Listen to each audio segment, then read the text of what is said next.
We've seen very low levels of water in the Mississippi River, and that's posing challenges for barges that are transporting our harvest out of the region and causing congestions, which just further compounds some of the supply chain issues that we've been experiencing.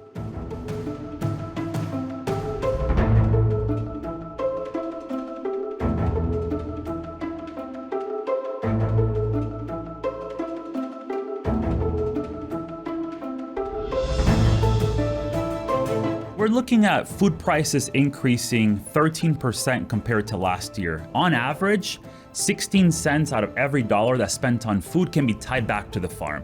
Everything else, the vast majority of the prices that we see are because of things like transportation, processing, as well as the wholesale and the retail trade.